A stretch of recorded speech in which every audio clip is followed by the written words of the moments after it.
if you wish to make an opening statement at this point in time, please go ahead. All right. I'm going to now share my screen with court's permission. Yes, ma'am. Go right ahead. Thank you.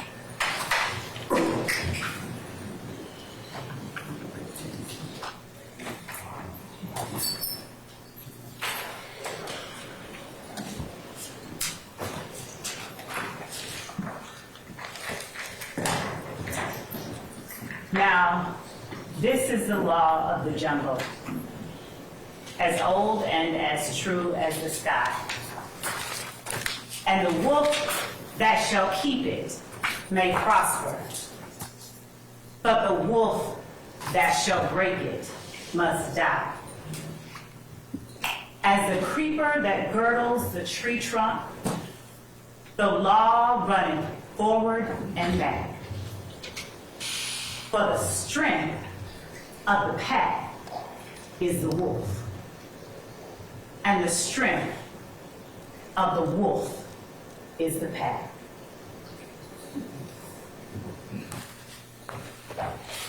Thank you so much, ladies and gentlemen, for being patient. Thank you so much for being honest during this very lengthy process that preceded this point here today, during the voir dire process.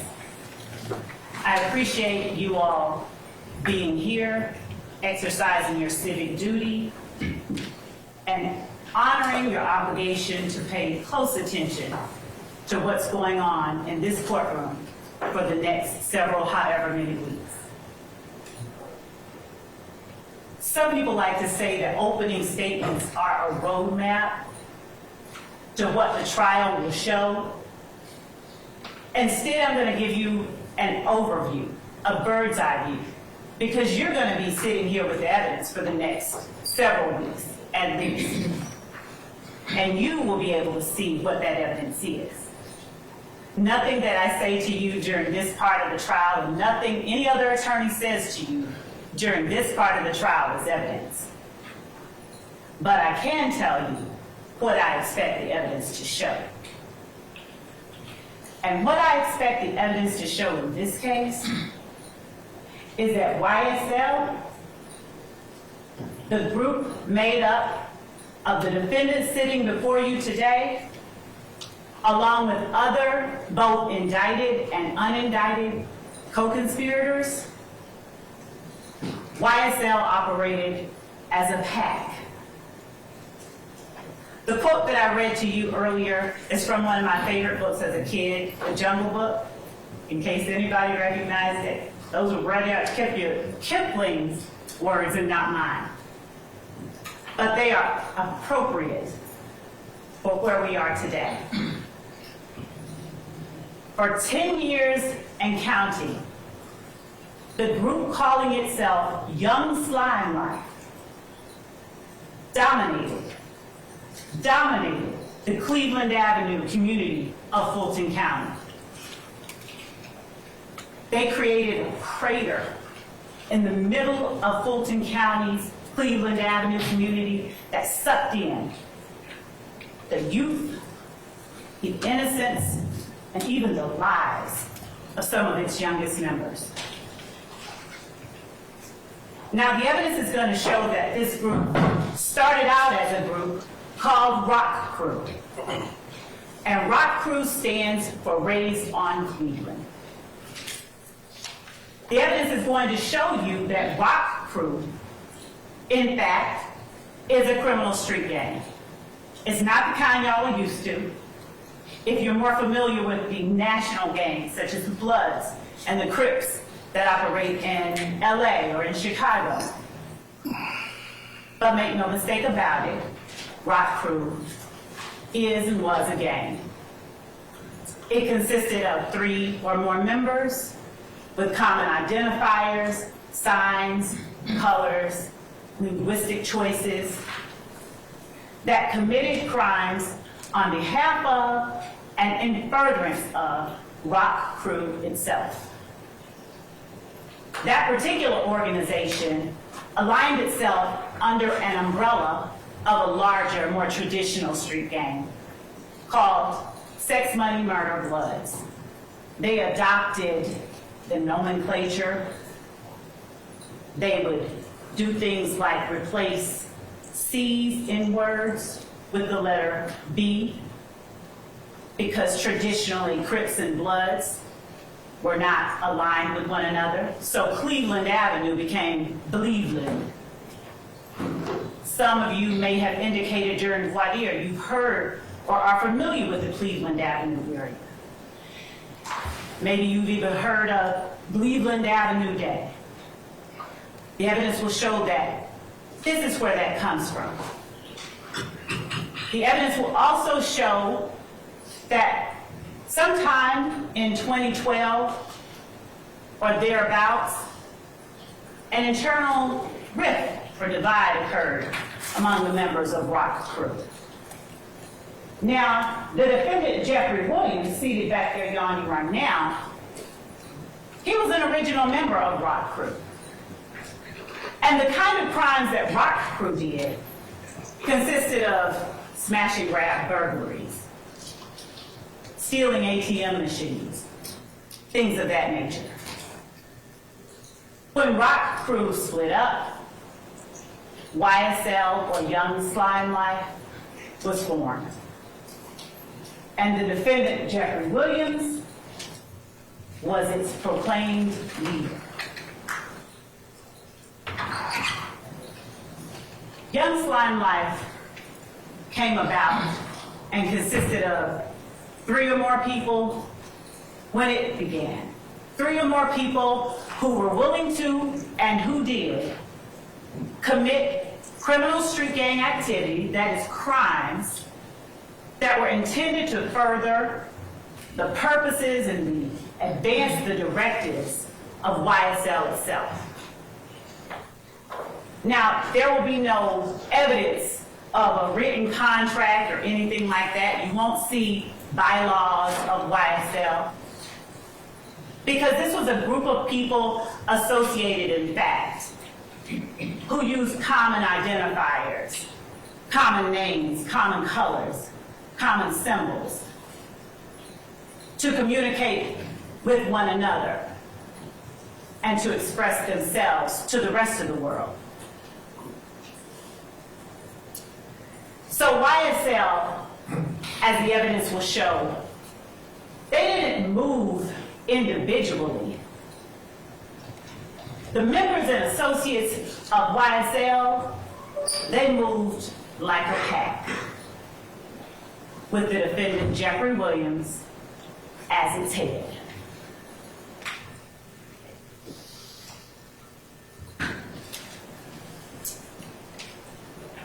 You'll hear from witnesses, both law enforcement and lay witnesses, who personally experienced and who personally witnessed the activities, the crimes that were committed. You will hear from law enforcement officers like Kimberly Underwood and Tyrone Dennis, whose main goal wasn't to go out in the streets and lock up people who looked like them.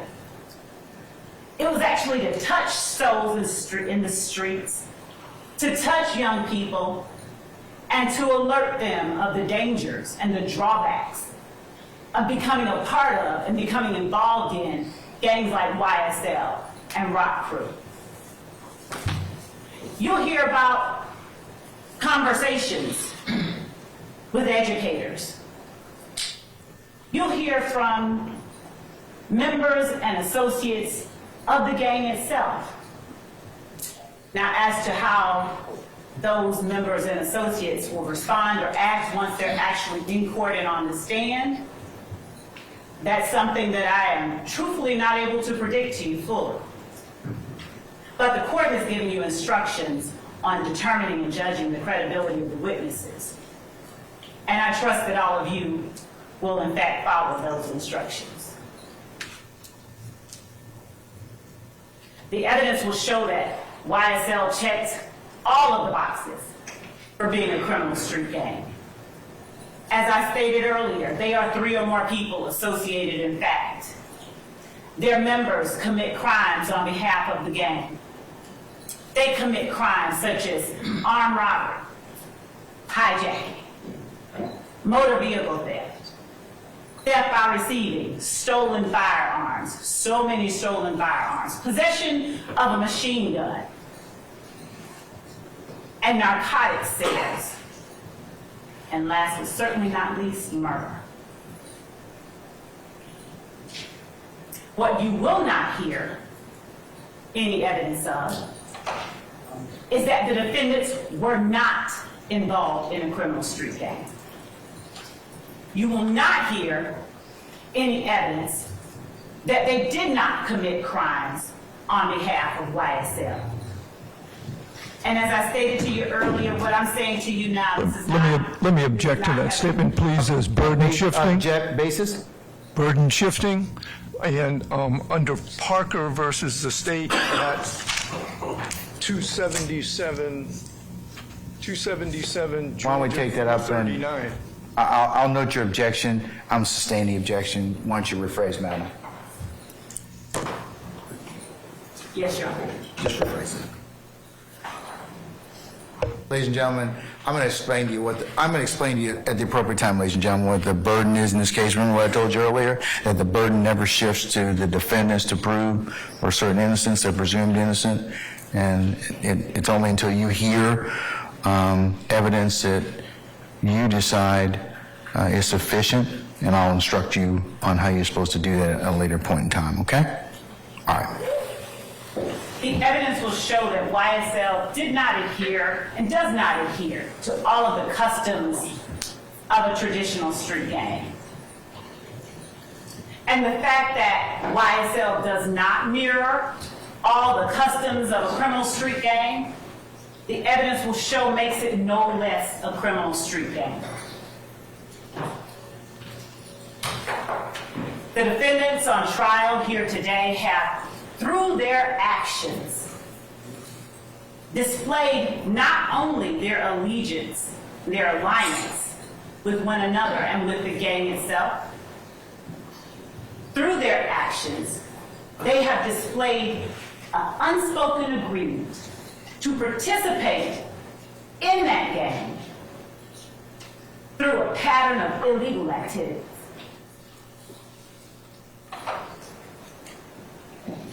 And again, the head of this gang is seated in this courtroom too.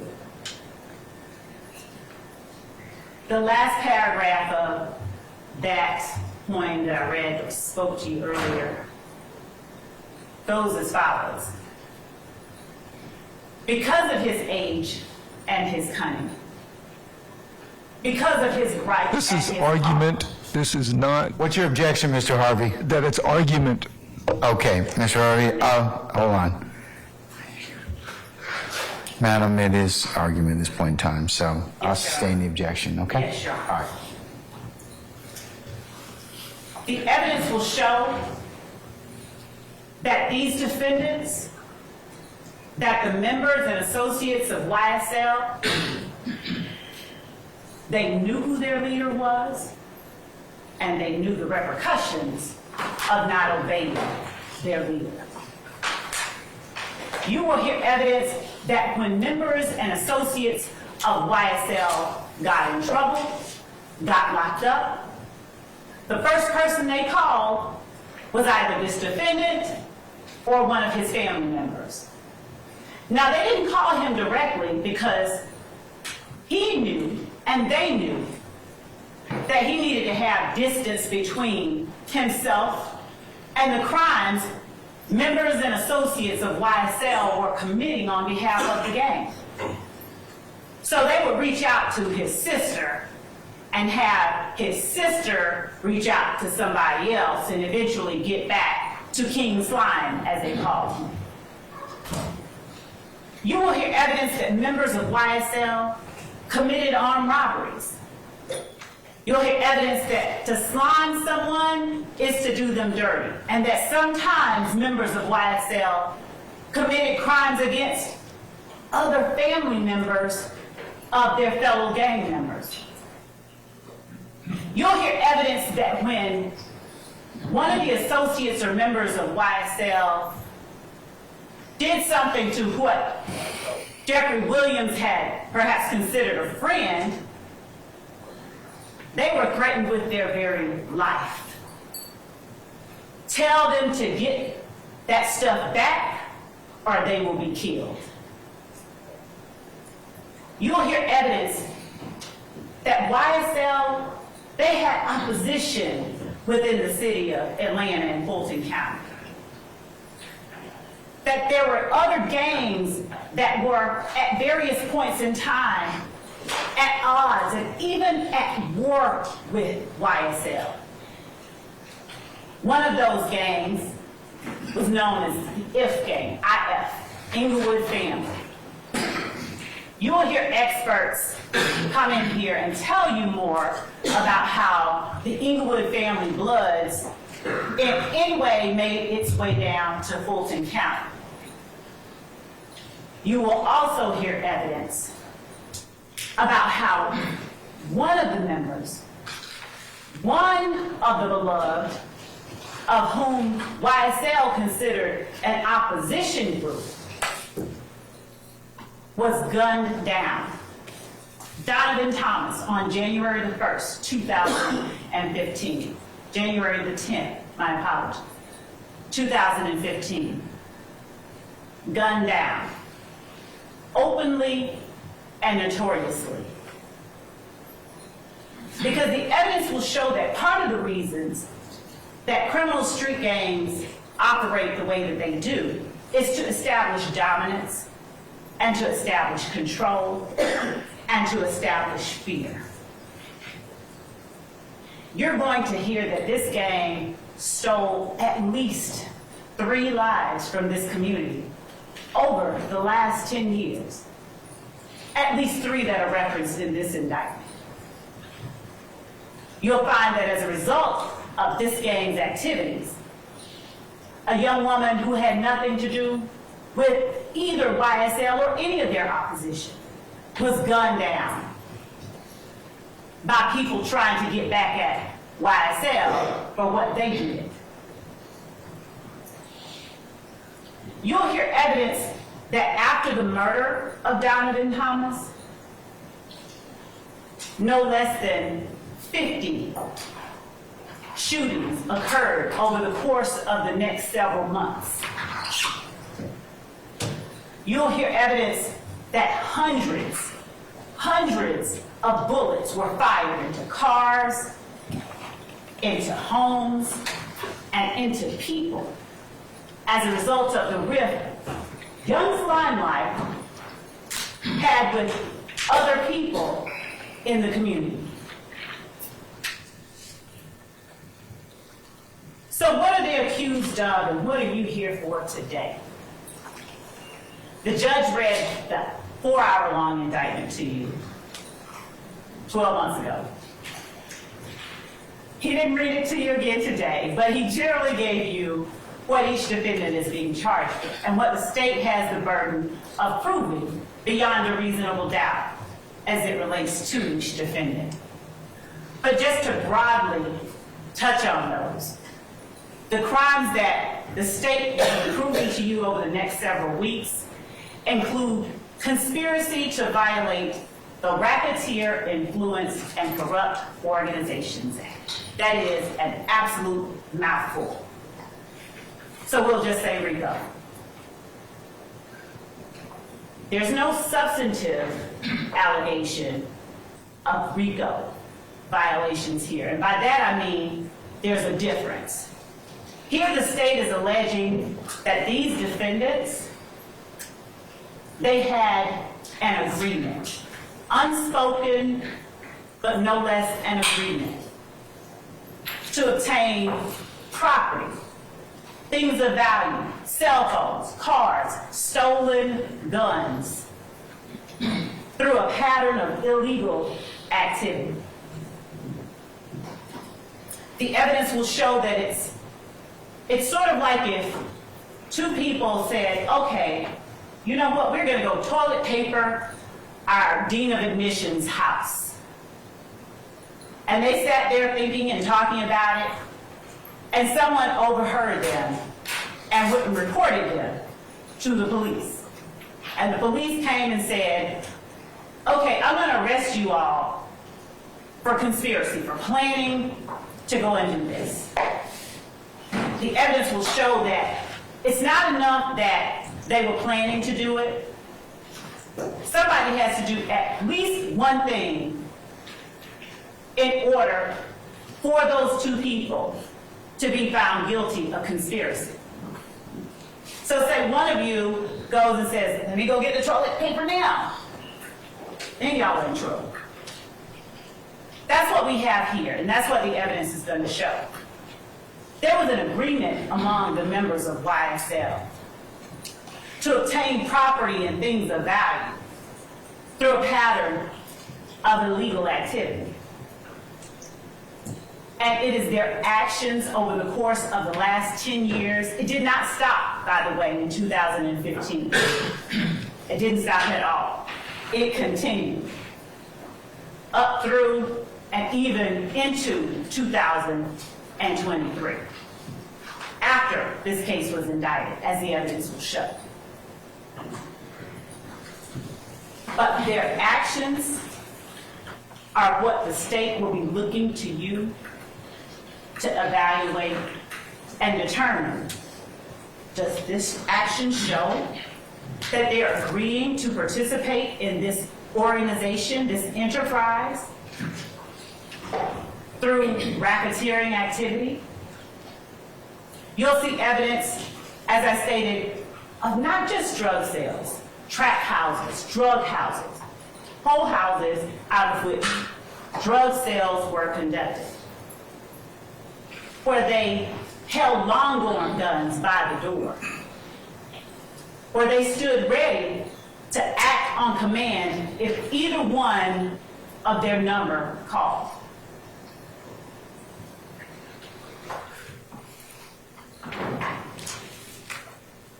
Who's on trial before you today is Rodalius Ryan, Marquavius Nichols, Marquavius Huey, Jeffery Williams,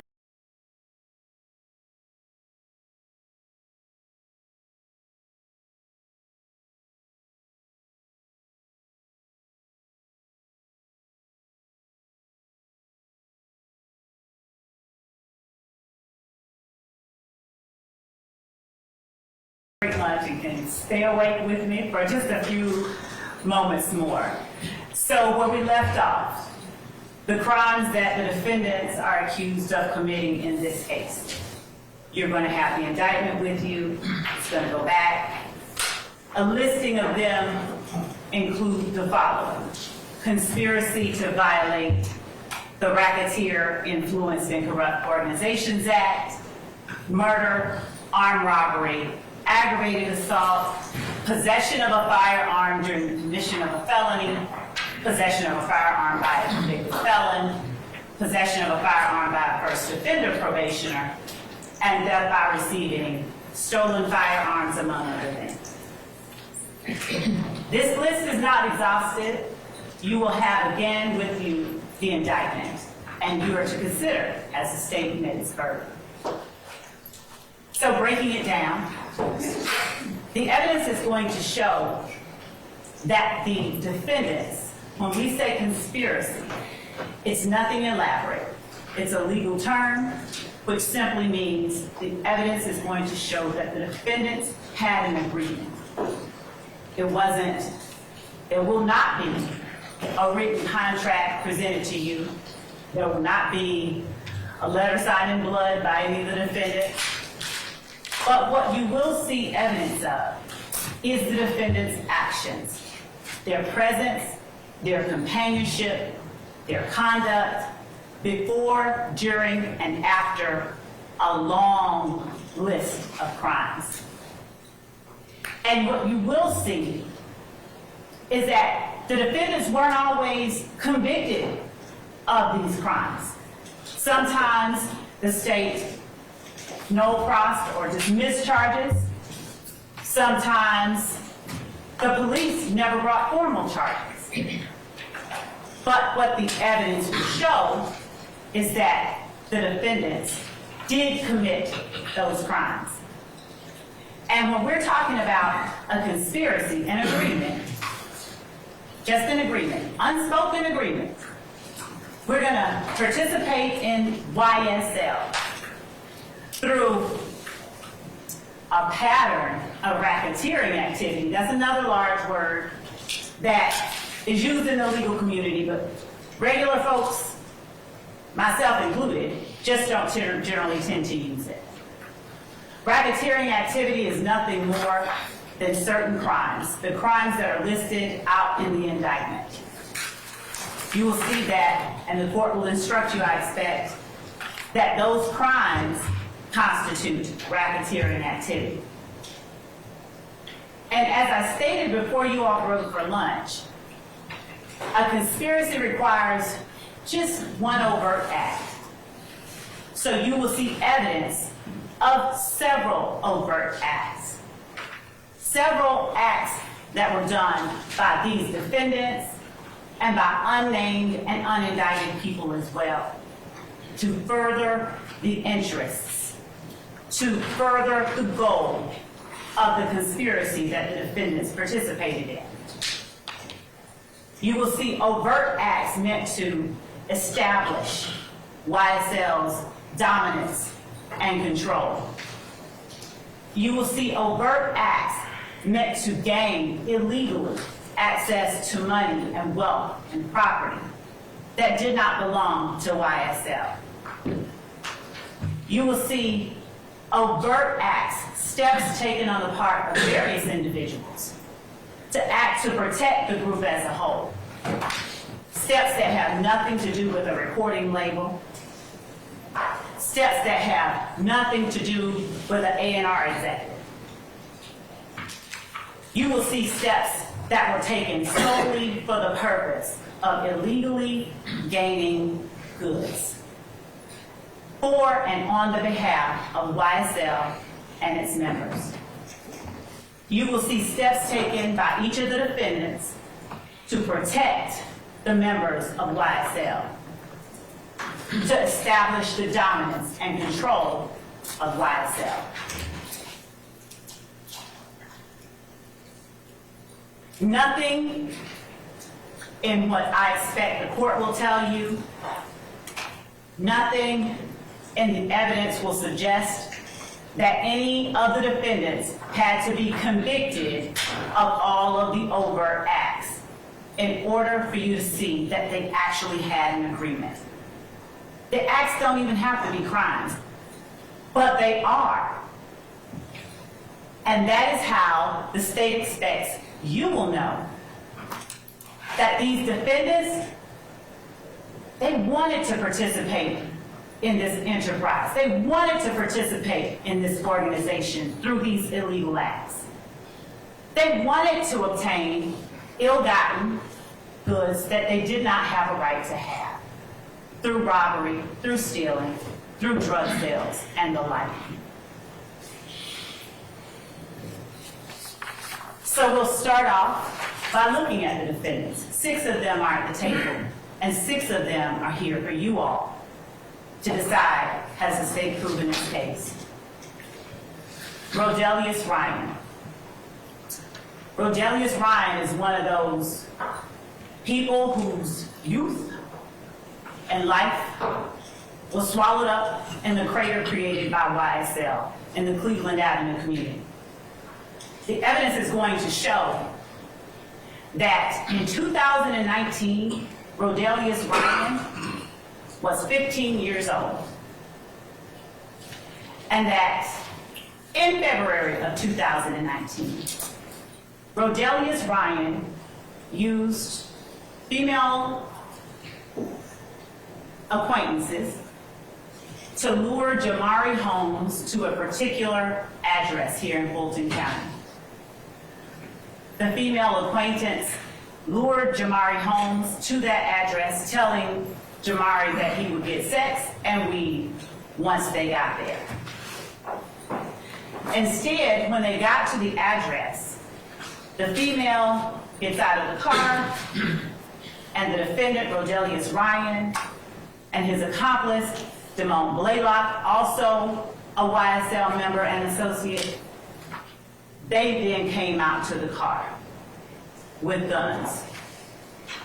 The evidence will show that Rodalius Ryan and Damone Blaylock then fired those guns into the car where Jamari Holmes, not even 20 years old, was seated and hit him in the back of the head with the bullet that took his life. Jamari Holmes is another one of those young lives, the evidence will show, that was swallowed up by the crater that YSL created and left in the middle of the Cleveland Avenue community in Fulton County.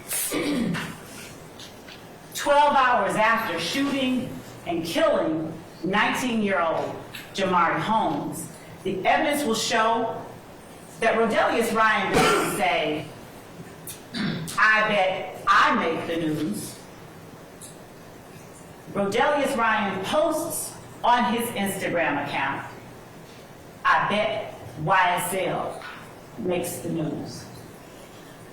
The evidence will show that in posting about YSL as it related to his flagrant, overt act of extreme violence, Rodalius Ryan was agreeing to and attempting to participate in YSL through this illegal activity. He was promoting the gang. He was showing their dominance. He was showing their power, and he was showing their control. Rodney Uten was also in the car with Jamari Holmes. That's another young life. He wasn't taken, he survived, but he was forever changed by the acts of YSL, conducting and committing violence on behalf of the entire organization.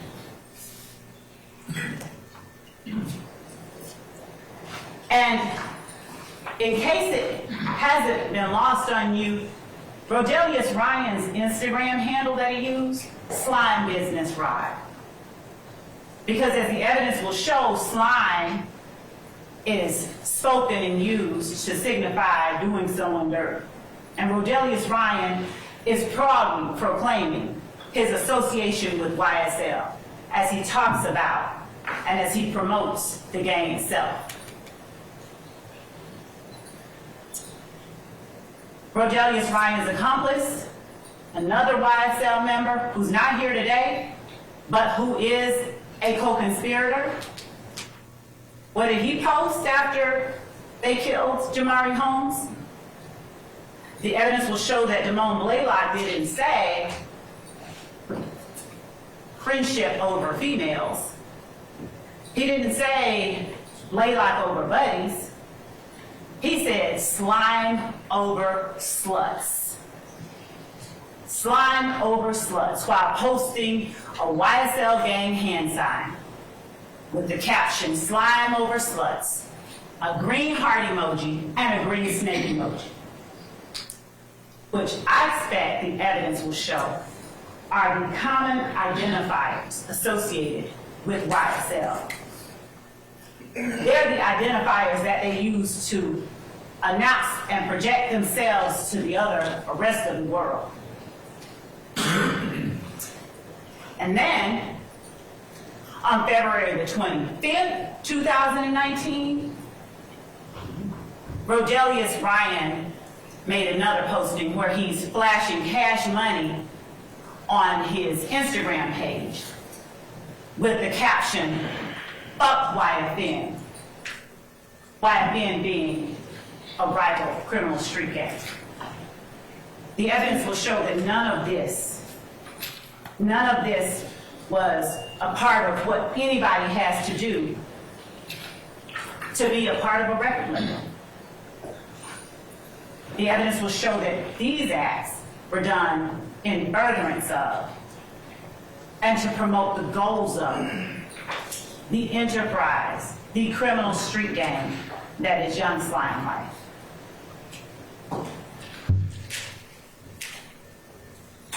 And what did the paper say? 15-year-old, they called Jamari Holmes a known gang member, but The evidence is going to show that that's not who he was to the people who cared about him most. Jamari Holmes was Jamari Holmes. He was a baby, a child, found shot to death inside a stolen car, police said. Jamari Holmes was just the latest victim of YSL's quest to maintain and retain dominance and control of the Cleveland Avenue community.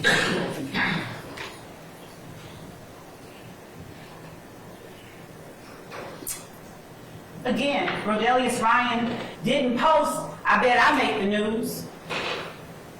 He said, "I bet YSL makes the news." Marquavius Huey, he's also on trial for you to determine whether the state has met its burden of proving he committed the acts that are listed in this indictment. Marquavius Huey showed his agreement to participate in the activities of YSL through a pattern of racketeering activities. He showed his willingness to commit acts on behalf of the gang through his actions. The stolen handgun he had, that was the property of Jeremy Smith. Because as you will see throughout this trial, stolen handguns will become a reoccurring theme. There's no need for a legitimate organization not comprised of people committing crimes on behalf of the organization to have all these stolen handguns. Everybody has a right to have a gun, so if you're legitimate, just go get one. But the evidence will show that in this case, YSL members, stolen handguns every time you turn around. And not just stolen handguns.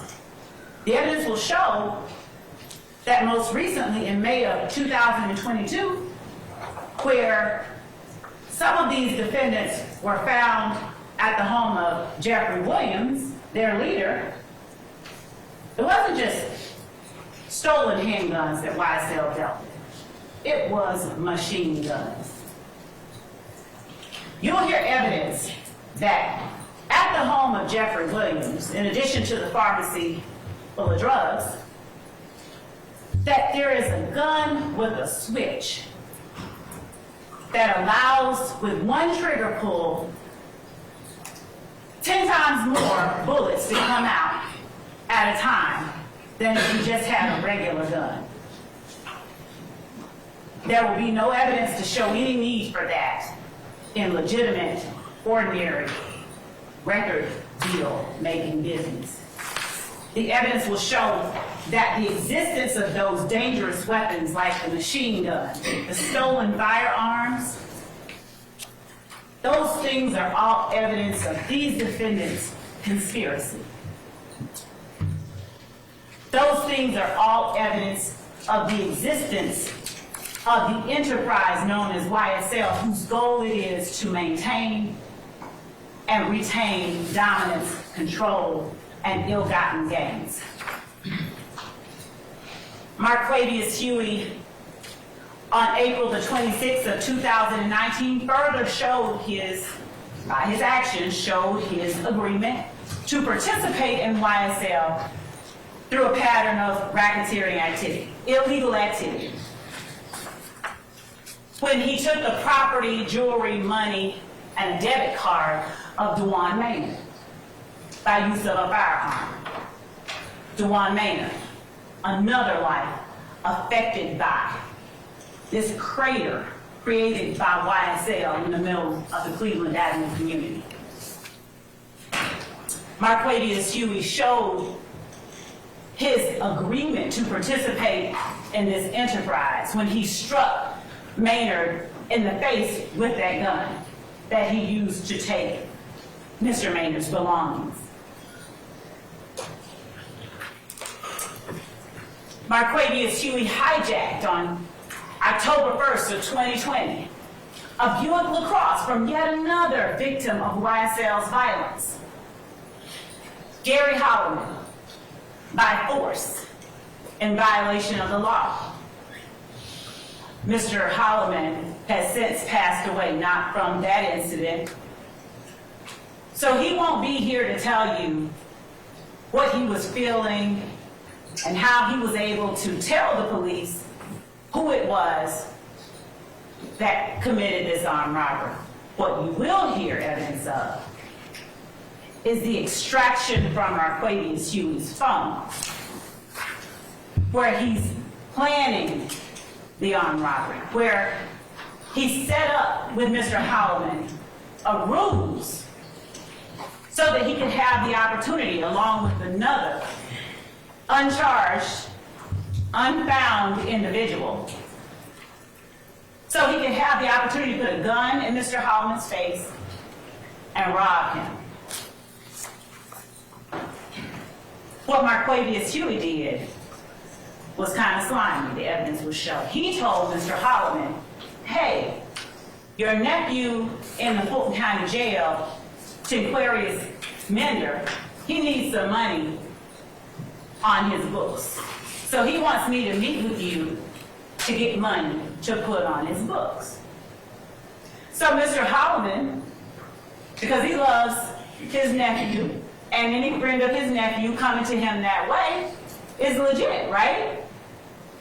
The evidence will show that Mr. Holloman arrives intending to meet the person so that he could give to them the money for his nephew, and to his shock and horror, he's met with the butt of a gun, two people, one with a long gun, one with a handgun, demanding his money. And that day, as the evidence will show, Mr. Holloman wasn't the only person affected by the violence perpetuated every day by YSL. Delmisha Coppage, she just happened to be on scene.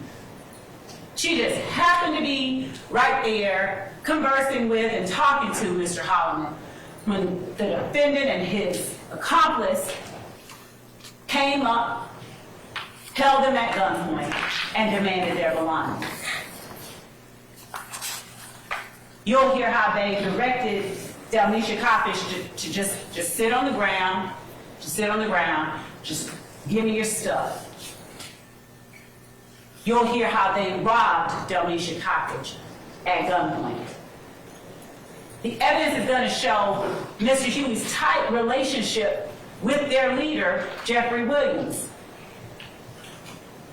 The evidence will show that Mr. Huey, on various occasions, checked in with, reached out to Mr. Williams to see, hey, I got this stolen item. You want first dibs on it?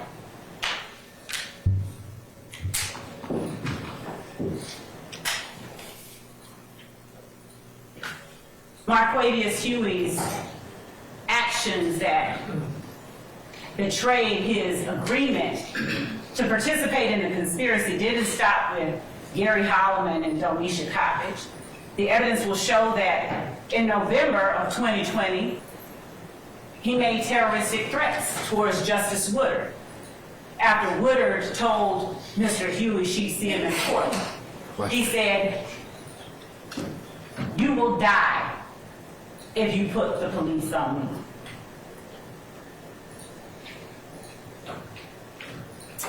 Showing their association, showing their agreement, showing their intention to participate in this organization, this enterprise through a pattern of racketeering activity. The evidence will show that while fellow associate Marquavius Mender was an inmate at the Fulton County Jail, Mr. Mender, Mr. Huey, and Mr. Williams conducted a recorded video call wherein Mender relays he needed something and Williams pointed to Mr. Huey to take care of it, and then flashed Mender the YSL sign. You see, it's not a crime to flash a YSL sign. The evidence is going to show it's not a crime to participate in a video call. The evidence is going to show that it is not a crime to endeavor to provide something for a friend who's locked up in jail. All of that is okay. These acts aren't listed on the indictment because they are crimes. They're listed because they are actions. Actions that the legalese for is overt acts that reflect each of these defendants' tacit or unspoken agreement to participate in this enterprise through a pattern of racketeering activity, to be a part of this group, to gain ill-gotten goods through crimes listed in this indictment. I don't even have to use the word racketeering. I don't even have to use the word conspiracy. They endeavored to do some illegal stuff to get a bunch of stuff that didn't belong to them. And somebody, more than one, but all we need is one, the evidence will show that at least one person took a step towards furthering that goal. So when you get the indictment, after however long it takes us to get there, and you're looking at 191 acts and thinking, state, really? It's an argument. I sustain the objection. Thank you, Judge. I'll move on. Move on. That's argument.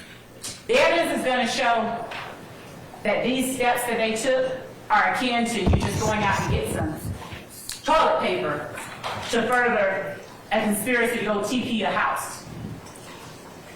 Doesn't have to be a crime. It's just an act, an action.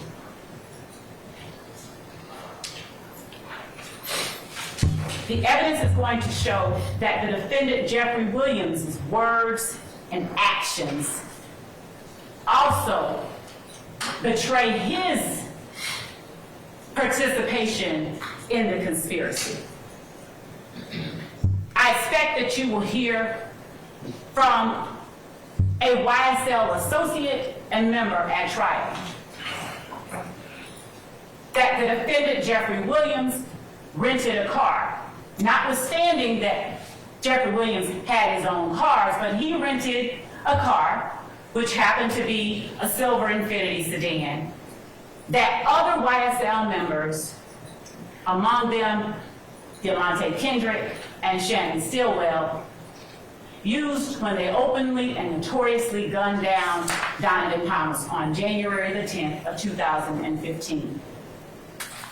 The evidence will show that after that horrific act, I expect yet another YSL associate will come in here and tell you that Jeffery Williams paid them money, gave them money to go to Miami and lay low in the wake of the Donovan Thomas murder. Later that month, on January the 26th of 2015, Demikion Garlington, who isn't before you for your consideration today, but who is in fact a YSL associate and co-conspirator of these defendants, he posted a video of the defendant Jeffery Williams looking into the camera and saying these words.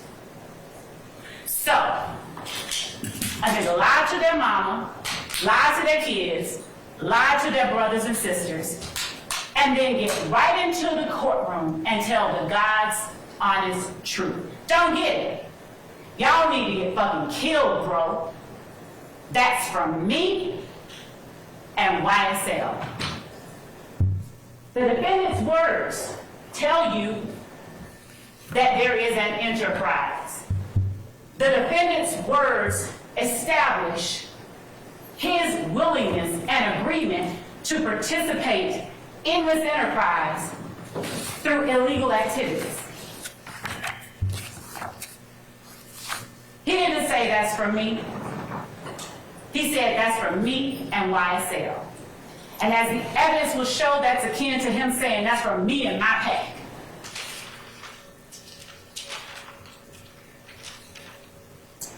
Kendrick's and Williams' words, there's been a lot of talk about lyrics. But y'all, the evidence are going to show in this case, we didn't chase any lyrics to solve any murders. Law enforcement in Fulton County chased the murders and found the lyrics. They're investigating, they're finding out who committed it. And after doing all of that, they happen upon lyrics. Lyrics that have an uncanny similarity to very true and very real and quite specific events, as the evidence will show. Jeffery Williams' words that he promotes through songs with beats behind them, they aren't random. He tells you, as the evidence will show, take this shit to motherfucking trial. I rep my life for real. For slimes, you know I kill. Trial, I done beat it twice, Kendricks. I'm undefeated, like feds came and snatched me. I don't know, no point in asking. I was on what? Bleeding. Stuck like a magnet, bitch ass nigga. I shoot at your man, you need to stand down. I up my stamina, take it to trial. Get an appeal, take it to trial. Yeah, you're gonna whack 'em. Pay for that casket, that's just if we whack 'em. My young niggas pulling up. Bentleys, Austin Martins, Rares, Teslas, strapped with an FN. You're gonna hear a lot about FNs. FNs galore. From here to 2015, FNs all throughout the incidents that are involving gang members YSL. Watch me whack that bitch. Pop him like a sis. Glock with the assist. Incidentally, the gun at the home of Jeffery Williams on May of 2022 that had been modified with that switch, it was a Glock. Again, we didn't chase the murders. We didn't chase the lyrics, rather to solve the murders. We chased the murders, as the evidence will show, and in the process, we just found the lyrics. Jeffery Williams' words and actions further reflect his agreement to participate in this organization through this criminal activity. He tells you, we committing them crimes. Hop out and shoot. Roll one up for the gang. He's not using gang colloquially.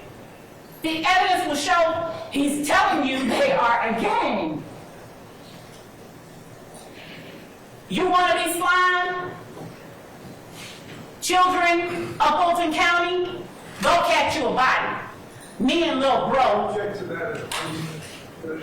The evidence, How would you expect the evidence to show, madam? it is indeed, Your Honor. All right, I'll overrule the objection. The evidence will show that when Jeffery Williams is saying me and little bro, we used to steal from the store, we had to stick it and go. He's talking about himself. The evidence will show that this is the man, through the music, that he has been blessed with the opportunity to be able to release and gain wealth from. Through that music, through that blessing, the evidence will show that Jeffery Williams led the group of people that wreaked utter havoc on Fulton County. Jeffery Williams' words and actions, as the evidence will show to the members of his gang, you'll hear in a conversation he has with them, y'all ain't beat him up or shot him yet, y'all he's getting soft. The evidence will show that there's no place or need for that kind of edict or statement when all you're doing is making music. And to clarify and put a very clear and fine point on it, the evidence will show that no one is attempting to take away from Mr. Williams the fact that he has had a lucrative rap career. The evidence is simply being put before you to show that he is guilty of committing the crimes that are laid out in this indictment. that he and his fellow YSL gang members and associates on trial before you now agreed to participate in this organization through the illicit illegal activity listed in this indictment. And that they further committed all the other crimes listed in the indictment beyond count 1. Because as you'll see, count 1 consists of 191 overt acts. Acts that aren't all crimes, they're just acts. But counts 2 through 65, the ones that have these defendants' names on them, are the ones you're here to evaluate whether or not the state has proved.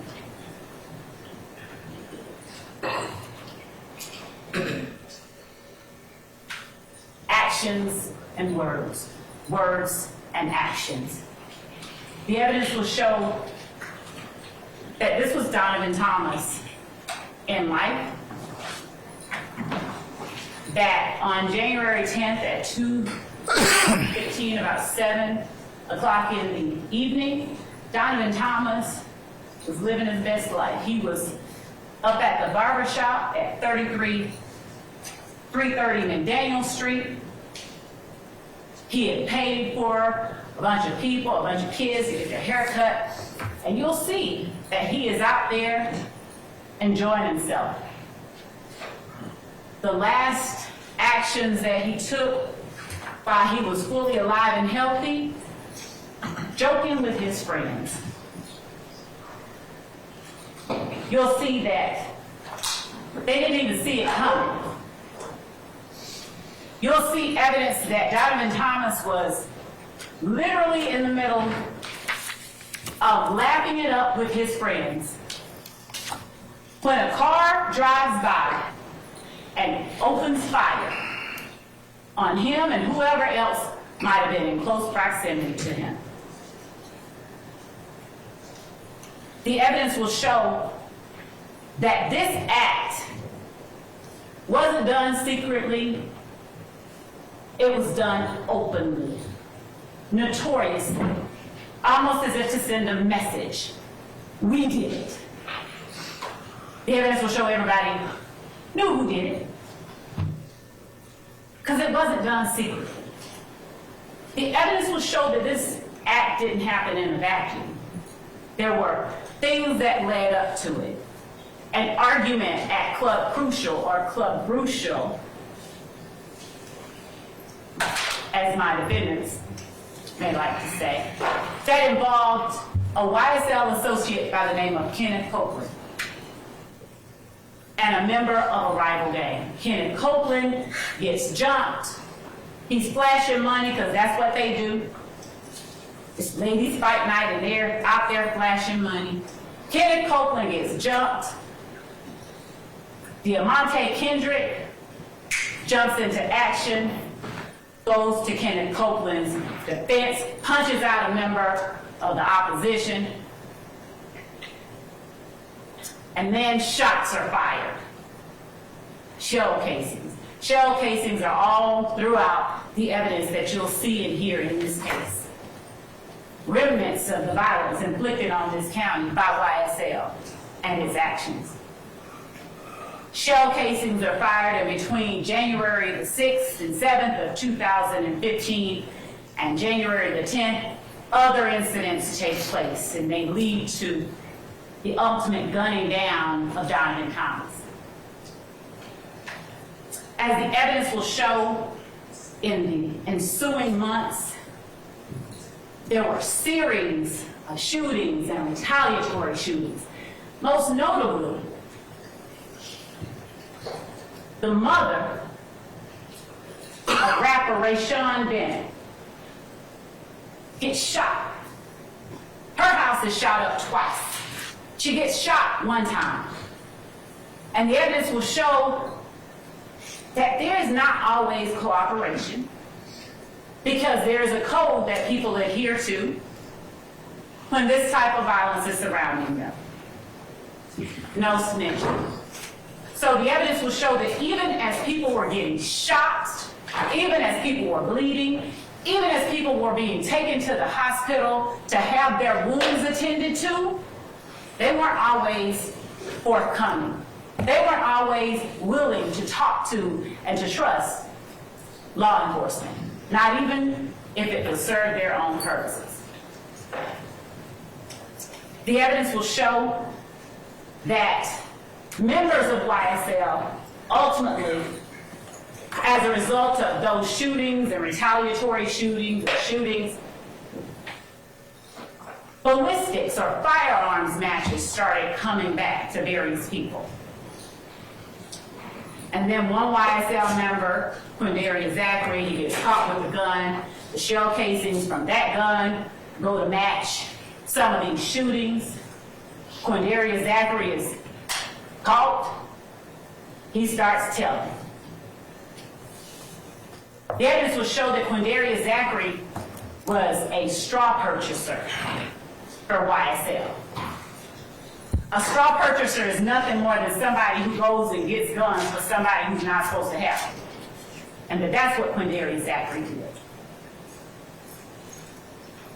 Firearms found in the hands of Kenneth Copeland led to further revelations to the police and law enforcement. The evidence will show members of YSL were so eager, so gangster about acting on behalf of and in the protection of the defendant Jeffery Williams and YSL that when Wayne Carter, otherwise known as Lil Wayne, came to town to perform at the compound while the defendant Jeffery Williams was performing in Lil Wayne's hometown, according to word from the people that talked, getting booed at the time, members of YSL show up at the compound, locked and loaded with guns. Evidence will show that security knew to be on the lookout for members of YSL. The authorities were alerted to ongoing public rifts and back and forths between the defendant, Jeffery Williams, and members of his gang, and statements being made publicly on social media about, towards, and threatening Wayne Carter. So when Tyrone Dennis, who is working an extra job, he is a law enforcement officer, show up with the defendant's sisters and Trontavia Stevens, and ultimately Jimmy Winfrey with guns. When he sees Walter Murphy try to secret a gun underneath the wheel well of a car, he calls him out. He's like, "What are you doing?" Walter Murphy's like, "Oh, hey. The evidence will show that the YSL gang members that showed up at the compound that night were not allowed entry into Lil Wayne's concert, his venue. So what they did was they waited until Lil Wayne leaves, gets in his tour bus, and is attempting to leave the area. They get up beside the tour bus and they unload bullets into the man's tour bus. Bullets. For nothing, except to show their dominance. There will be no evidence that Lil Wayne threatened either of them that night. But that act on the part of Jimmy Winfrey and the defendants before you today, that act was intended to show their solidarity, their willingness to act on the behalf of, their willingness to exact violence upon anyone who threatened the position of the criminal street gang calling itself Young Slimelight. You'll hear evidence that after being arrested, or actually when he was approached back in 2014 about an armed robbery he allegedly committed, YSL member and associate Trontavious Stevens was seen bearing tattoos on his hands, ROCCREW, Cleveland Avenue. And that on his side, he had YSL. And Detective Mark Belknap inquired of him, "What's that?" Though Belknap knew, because he had been working the streets of Atlanta for a long time. He was familiar with RICO. But as gang investigators, they're taught to interact with and talk to people when they see indicia of criminal street gang activity. You'll hear that Trontavious Stevens told Belknap, "Well, Rock Crew is the name we used to call ourselves." Then we started going by YSL, which stands for Young Slime Mike, or it did stand for Young Slime Mike. But then, when my friend Jeffery Williams started becoming successful, we changed that name to Young Successful Life. The words of a member of the gang himself. The only time, as the evidence will show, that members of YSL don't want to call themselves and acknowledge that they are in fact a gang is when it would be to their detriment. The evidence will show that any other day of the week, they are loudly and proudly promoting their criminal activities.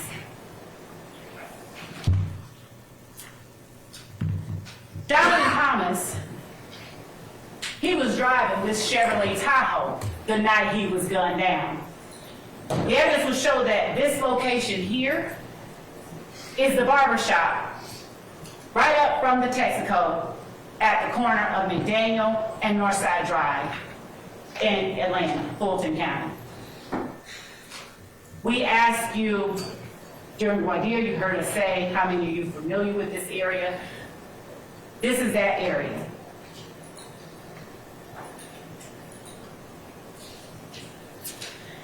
The evidence will show that that is the way that Donovan Thomas looked last time his loved ones saw him.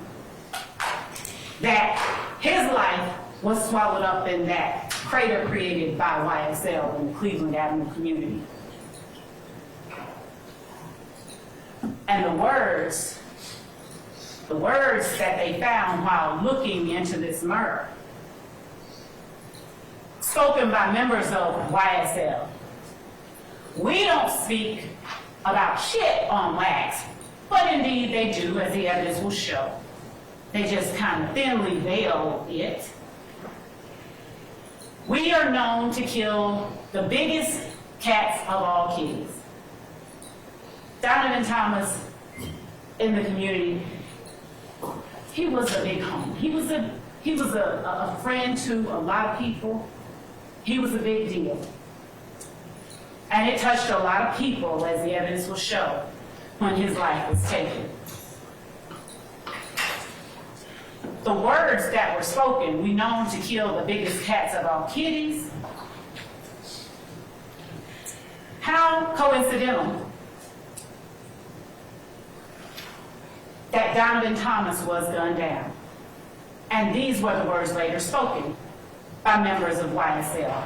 The evidence will show that it's not coincidental at all. 100 rounds in a Tahoe. 100 rounds in a Tahoe.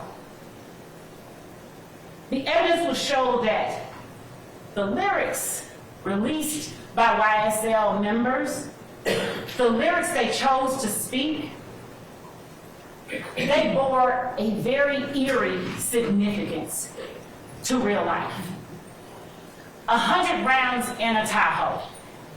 And you'll see that Donovan Thomas's Tahoe had bullet defects all along the back of it when they sprayed Donovan Thomas and his car on January the 10th of 2015.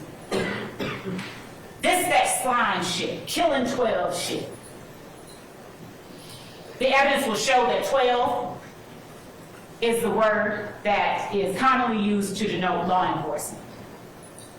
And speaking of the young people whose innocence and whose lives were swallowed up by that crater created by YSL? Christian Eppinger. He's not before you today, but he is a co-conspirator of these defendants. He is a YSL member and associate who got YSL tattooed on his face at the tender age of 15. He repped YSL continuously and notoriously throughout his social media.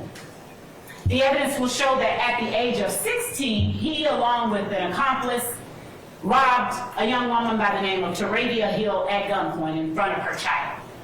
And that at his sentencing hearing, Taradia Hill, seeing a young black boy, who could have been her brother, cousin, she actually advocated for Christian Eppinger's lenient sentencing.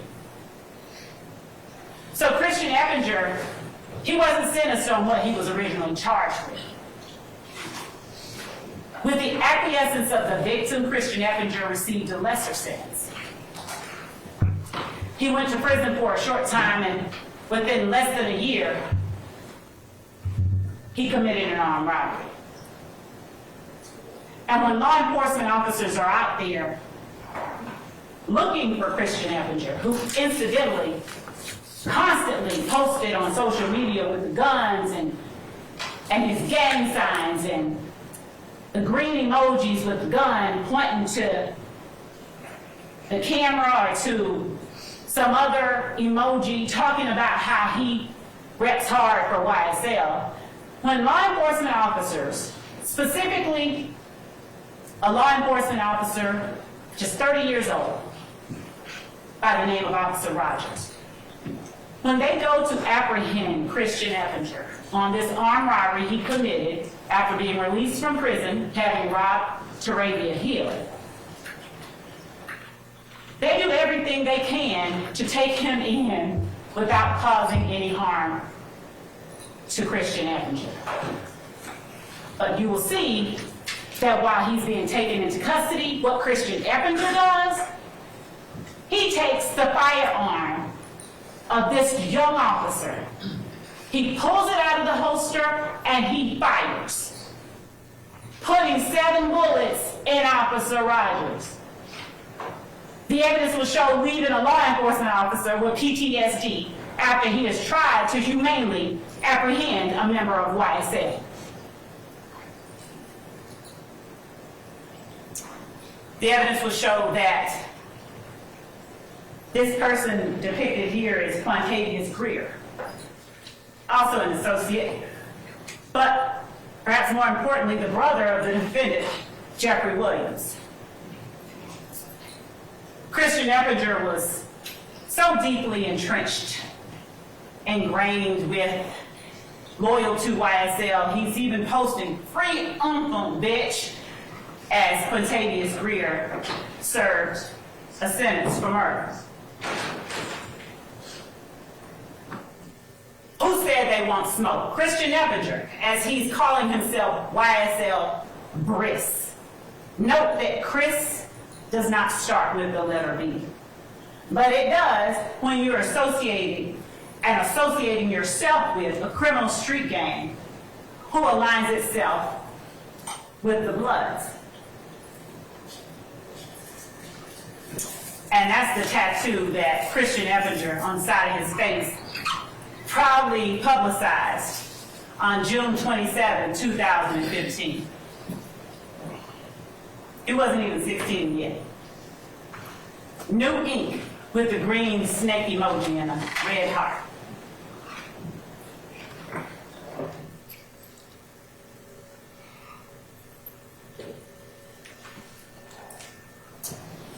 The evidence will show that though you will hear over and over the names of the 6 people on trial before you today, that the 6 people on trial before you are not the people who were most viciously affected by the acts of this criminal street gang. The evidence will show how far members of YSL are and were willing to go to act immediately on behalf of each other.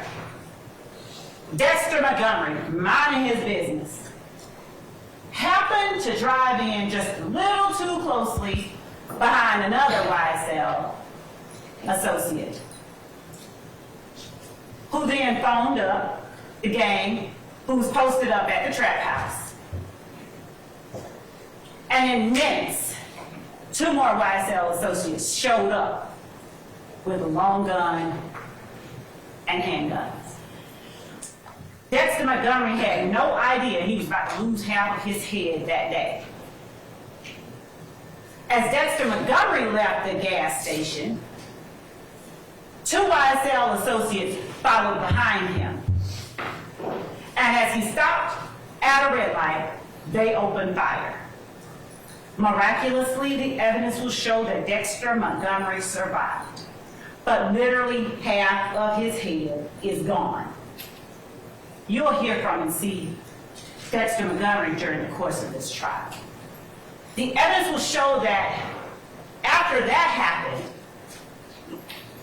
law enforcement, at first it wasn't the gang unit, but the gang unit recognized some of the players, Walter Murphy, other members of YSL. And so they began to assist in the investigation. And they learned, the YSL gang members said, we got a call that one of us needed some help. He didn't know who this was pulling up behind him, so we just responded. You'll hear that investigators Gaither and Dennis said, well, wait a minute, did you know what you were responding to? They're like, no, we don't have to know. If our boy needs help, we're gonna respond. They said, well, where'd you get the gun? Oh, they're by the door of the trap house that we were in. They're just there, ready for us to use when we need to. Their words, I can't make it up. The evidence will show that actions of YSL gang members and associates on behalf of their leader when they felt someone disrespected Jeffery Williams or any other member of their pack,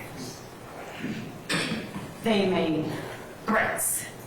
Not quiet, whispered threats, loud, public threats with wide, vivid displays of firearms. We're not going back and forth. This about to be some Biggie and Tupac shit and shooting up Wayne Carter's tour bus.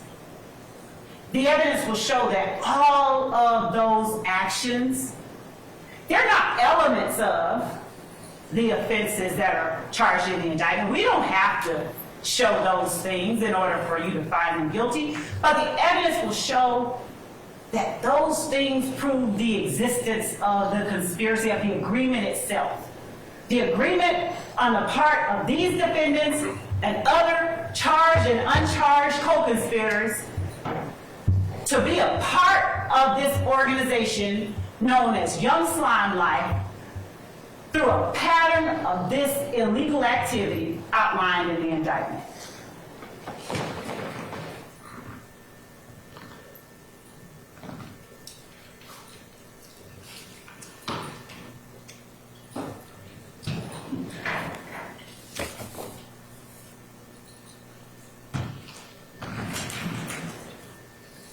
There are numerous victims that you're going to hear about.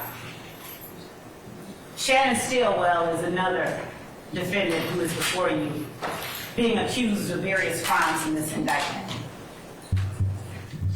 Shannon Stillwell is alleged by one of his own crew, by another YSL, 2 other YSL members, to have been one of the gunmen who took the life of Donovan Thomas. The evidence will show that Shannon Stillwell was arrested. He was arrested after some investigation by the Atlanta Police Department. The evidence will show that the information initially relied on by that first arresting officer, it didn't pan out to be actually accurate. So when the case got to the district attorney's office, more investigation was conducted. The evidence will show that The office didn't just take the word of the person who originally identified certain people as having committed the murder of Donovan Thomas. Instead, as the evidence will show, what our office did was dig. Dig to find out whether the people who were talking were actually in a position and a place to know the stuff that they talked about. And what they learned was that that person originally relied on by Investigator Thorpe, that person was just lying. And so the people that Investigator Thorpe originally arrested on the Donovan Thomas murder, they were released at various times on bond as the office continued to investigate further.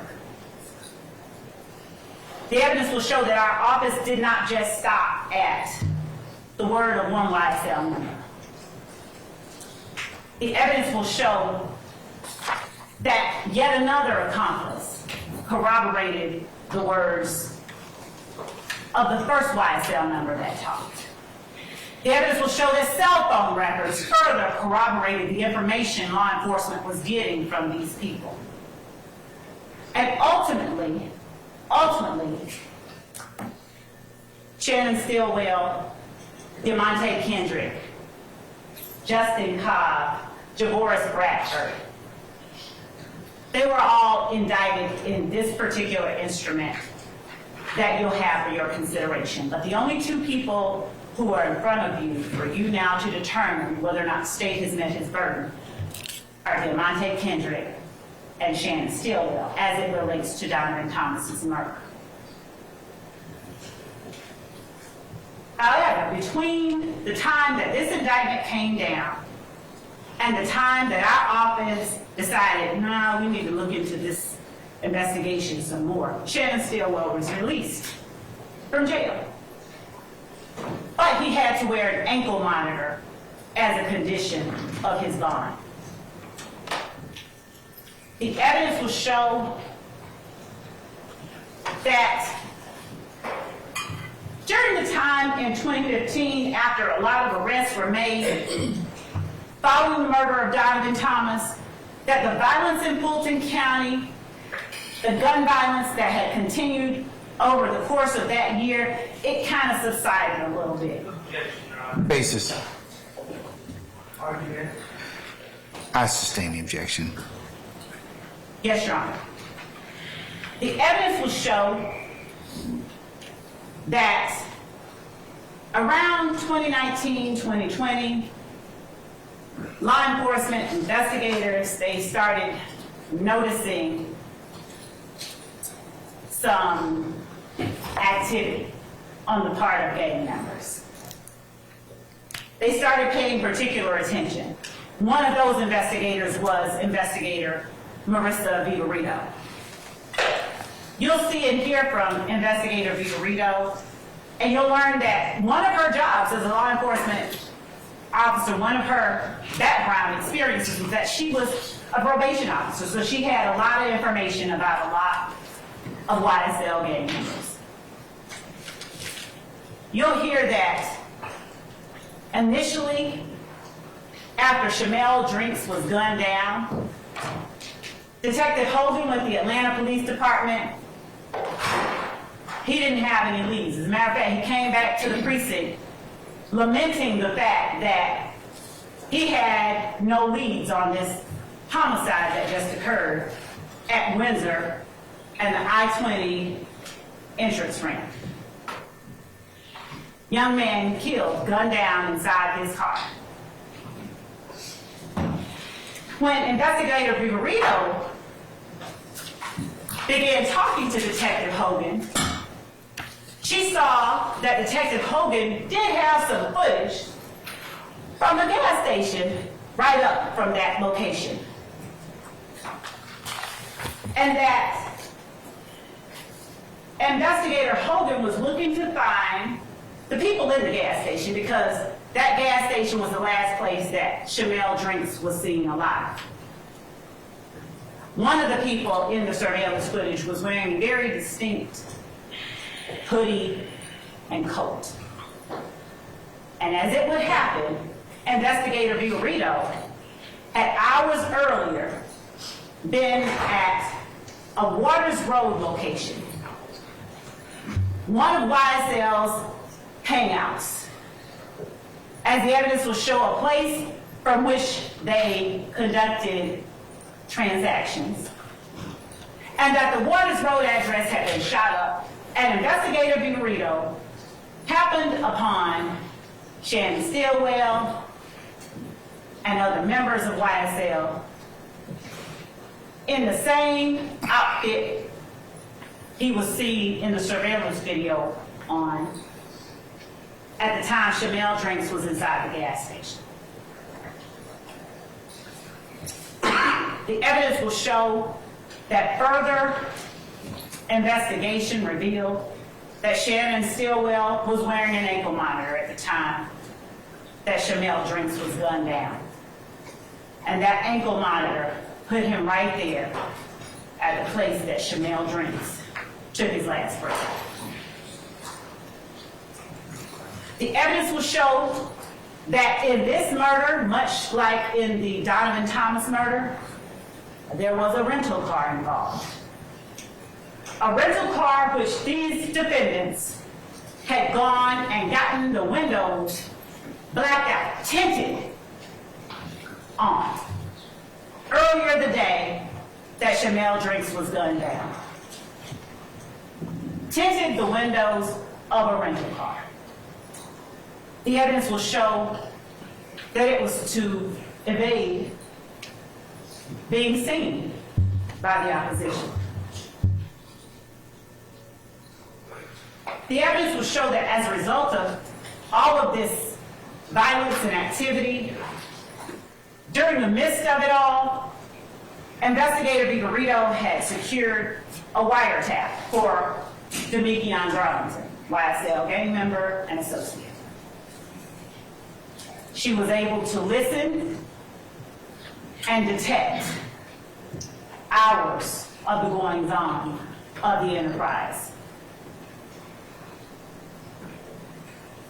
She learned throughout the course of her own investigation and during her time looking into YSL that a rival gang member, Rayshawn Bennett, ended up at the Fulton County Jail at the same time YSL gang member Jaden Myrick was there. The evidence will show that Jaden Myrick, upon seeing Lucci, reaches out to get permission from King Slime to take Lucci out. The evidence will show that Jaden Myrick actually endeavored to stab Rayshawn Bennett to death, but that he was unsuccessful. The evidence will further show that Jaden Myrick wasn't the only one reaching out to this defendant, Jeffery Williams, for permission to commit a homicide.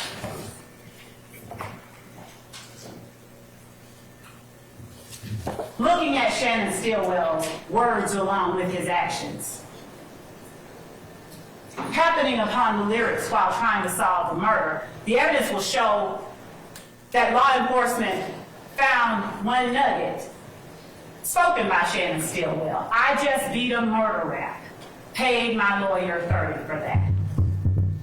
After he was released on bond for the murder of Donovan Thomas, and before he actually took the life of Shamel Drinks. The evidence will show that the young man on the left is Shamel Drinks in life, and that the photograph on the right is what was left of Shamel Drinks after YSL and the crater it created in the middle of the Cleveland Avenue community took that life from his family, friends, and loved ones. I said a lot, and I'm not the only one you can hear from today. So you might be happy, I'm about to sit down. I want to ask you to make use of those notepads and those pencils that you have in your possession. The court's already given you the instruction, take notes.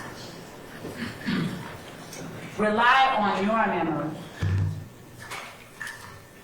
Use the notes to document and help you remember after you've heard weeks and weeks and weeks and scores of witnesses who said what.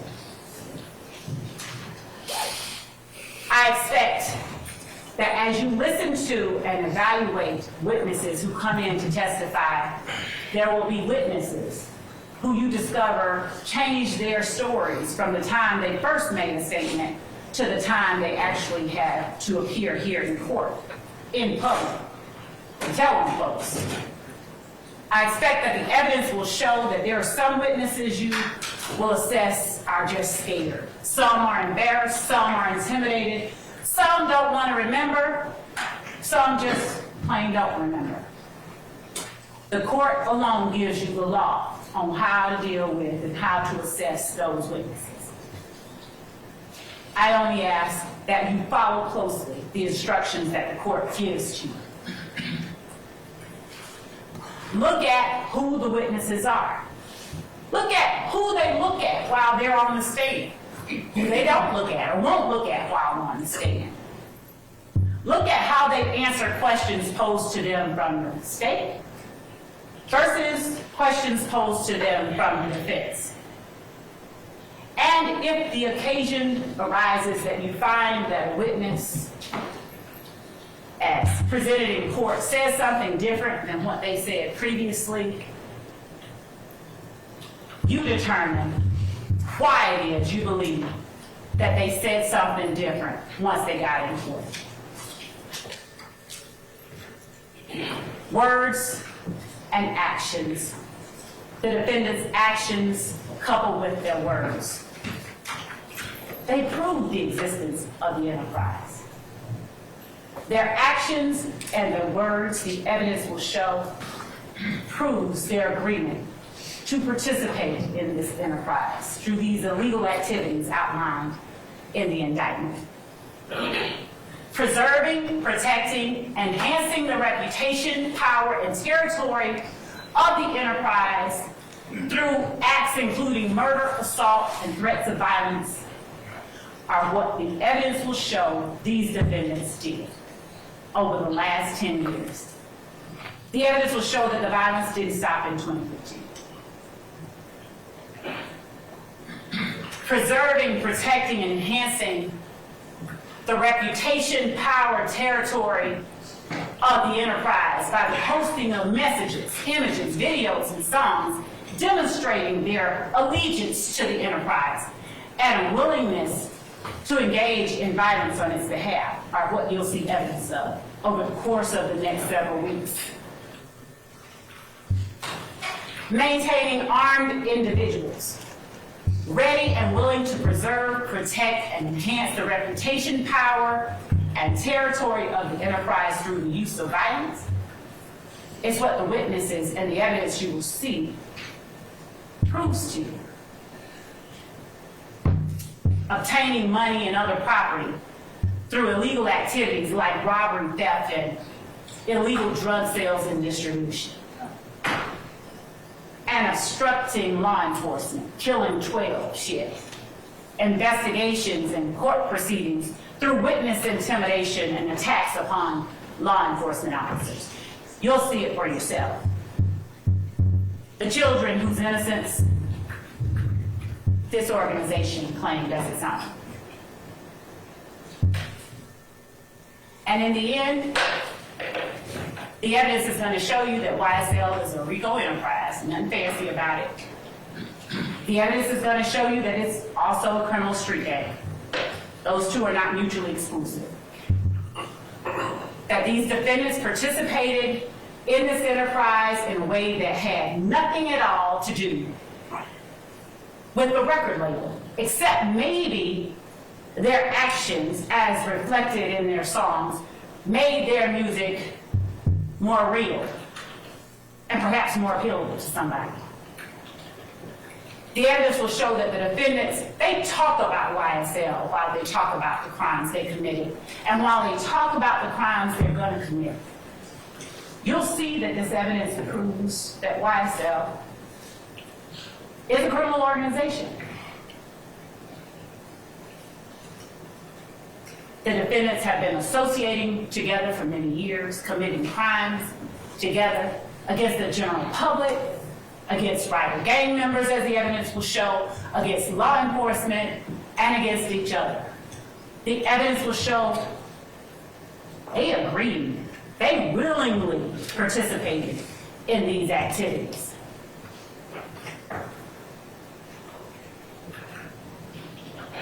In the end,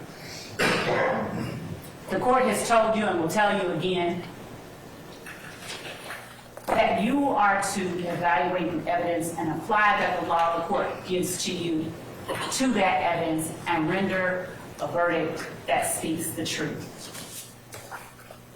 I expect that at the close of this evidence, you'll see that the defendant's presence, companionship, and conduct during all of these illegal activities, their words and their actions, not only show the existence of the criminal enterprise called YSL, it also shows the conspiracy. And in the end, we're going to all come back and make our arguments to you. But the one thing that I'm going to be doing, our team will be doing, is asking you to uphold your duty and render a verdict, the only verdict that speaks the truth, and find these defendants guilty of each and every crime listed on this indictment alleged against them. Thank you.